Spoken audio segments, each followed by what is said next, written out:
بسم الله الرحمن الرحيم. يا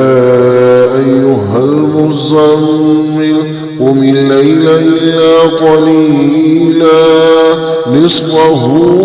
وانقص منه قليلا أو زد عليه ورتل القرآن ترتيلا إنا سنلقي عليك قولا ثقيلا إن ناشئة الليل هي أشد وطئا وأقوم قيلا إن لك في النهار سبحا طويلا واذكر اسم ربك وتبتل إليه تبتيلا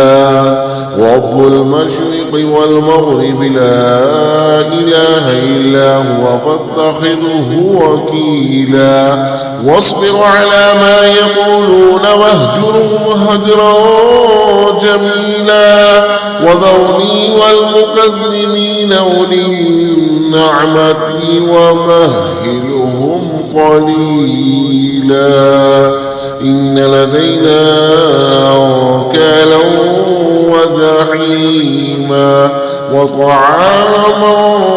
ذا غصة وعذابا أليما يوم ترجف الأرض والجبال وكانت الجبال كثيبا مهيلا إنا أرسلنا إليكم رسولا شاهدا عليكم كما أرسلنا إلى فرعون رسولا فعصى فرعون الرسول فأخذناه أخذا وبيلا فكيف تتقون إن كفرتم يوما يجعل الولدان شيبا السماء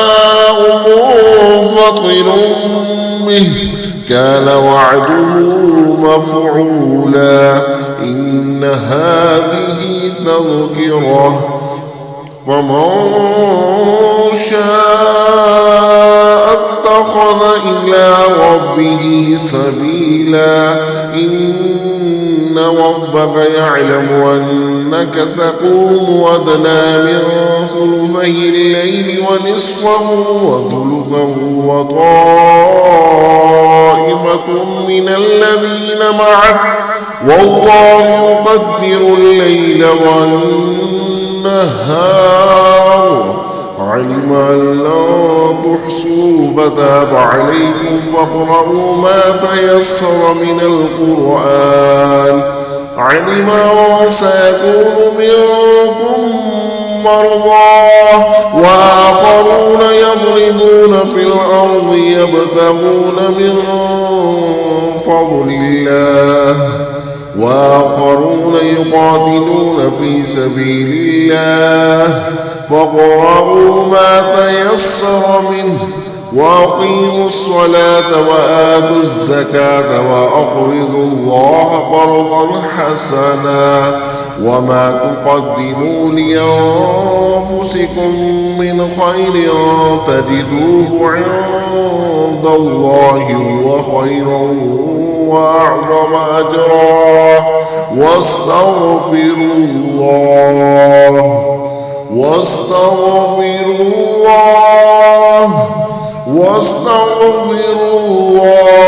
إن الله غفور رحيم.